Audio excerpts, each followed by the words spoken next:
La bonne vieille. Depuis 15 jours, il pleuvait. Au fond de sa petite maison, celle qui est tout là-bas dans le milieu de la forêt, la bonne vieille tricotait en se balançant. Son fauteuil à bascule faisait ran, ran sur le parquet bien ciré. Le feu pétillait dans la cheminée et il y avait dans les armoires et dans la grange assez de provisions pour durer tout l'hiver. Sous sa grosse robe chaude, avec son fichu à fleurs noué sous le menton pour lui garer les oreilles des courants d'air, elle se sentait à l'aise et guère en peine du lendemain. Aussi fredonnait-elle une petite chanson guillerette, quand tout à coup, pan pan pan, quelqu'un frappa à la porte. « Oh là, oh !» fit la vieille en sautant. « Qui va là ?» Mais pas de réponse. Il fallut bien aller ouvrir. « Et là, oh, ma pauvre bête, dans quel état te v'là ?» dit la vieille. C'était un pauvre cheval, si trempé d'eau qu'il lui coulait 4 ruisseaux des 4 pattes et un 5e du bout de la queue. La vieille était bonne. C'est même pour ça qu'on l'appelait la bonne vieille. Elle mena le cheval dans la grange, lui frotta le dos avec une poignée de paille, lui mit le nez dans un coussin d'avoine et le laissa, mâchant son bon repas. À peine avait-elle repris son ouvrage, ran, ran, faisait le fauteuil à bascule sur le parquet, que tout à coup, pan pan pan, quelqu'un frappa à la porte. « Oh là, oh !» fit la vieille. « Qui va là ?» Mais pas de réponse. La vieille alla ouvrir. « Eh là, ma pauvre bête, comme te voilà faite !» C'était une biquette, noire et blanche, si trempée d'eau qu'il lui coulait 4 ruisseaux des 4 pattes et un 5e du bout de la barbiche. La vieille mena la biquette dans la grange, lui frotta le dos d'un vieux sac, lui mit le nez dans la crèche au foin et la laissa, broutant son bon repas. Ran, ran, refit le fauteuil à bascule, cependant que la vieille reprenait son tricot. Mais la minute d'après, pan, pan, pan, quelqu'un frappa à la porte. « Oh, oh !» fit la vieille. « Qui va là ?» Naturellement, pas de réponse. Il n'y avait que d'aller voir. Et ça faisait un drôle de bruit là derrière. « Eh là !» dit la vieille. « Mon pauvre animal, d'où que tu sors ?» C'était un gros petit sanglier, si trempé d'eau qu'il lui coulait 4 ruisseaux des 4 pattes et un 5e du bout de sa queue, et encore un 6e du bout de son museau noir. La vieille le mena dans la grange, lui frotta le dos d'un vieux jupon, et le sanglier à la peau si dure que ça déchira le vieux jupon. Elle lui mit le nez dans une caisse pleine de glands doux et le laissa, grognant, croquant son bon repas. « Ouf !» dit la vieille en se laissant tomber dans le fauteuil. Ran, ran sur le parquet. Vais-je enfin être tranquille? Pensez-vous? 5 minutes après, pan, pan, pan, quelqu'un frappait à la porte. Oh, oh, fit la vieille. Qui va là? Mais comme personne ne répondait, elle allait vite ouvrir. Oh là, mon pauvre toutou, de quoi que t'as l'air? C'était un chien, à longues oreilles, tout penaud, tout frileux, si trempé d'eau qu'il lui coulait 4 ruisseaux des 4 pattes, et 2 encore du bout de ses longues oreilles.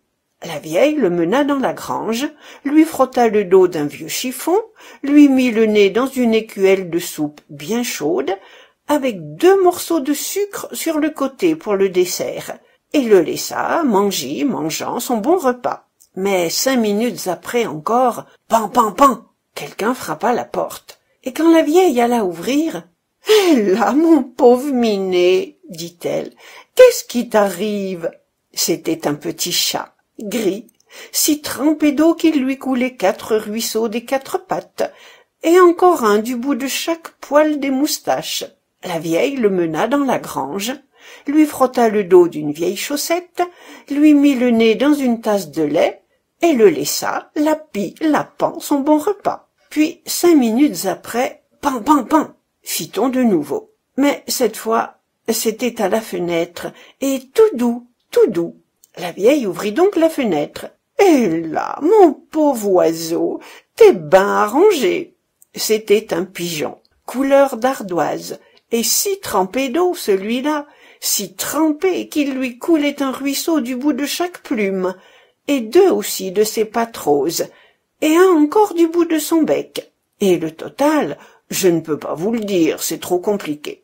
La vieille le porta jusqu'à la grange, lui frotta le dos d'une poignée de mousse, lui mit sous le bec une soucoupe de millet et une autre de chènevis, et le laissa, pique-piquant son bon repas. Après ça, il ne se passa rien pendant longtemps. La vieille avait repris son tricot, et le fauteuil à bascule faisait ran, ran, bien régulièrement sur le parquet. Mais petit à petit, voilà qu'il vint de la grange tout un lot de gémissements. Le chien hurlait comme les soirs de pleine lune, la biquette criait « mais » à fendre l'âme, et le hennissement du cheval avait l'air d'un sanglot. C'était lamentable. « Qu'est-ce qui se passe ?» dit la vieille en allant voir. Ils étaient tous là, bien secs, poils ou plumes bien luisants, et toutes leurs auges ou écuelles bien vidées. Alors la vieille se mit en colère. « Quoi ?» cria-t-elle. « Je vous ai secouru, je vous ai séché et nourri, et vous n'êtes pas content?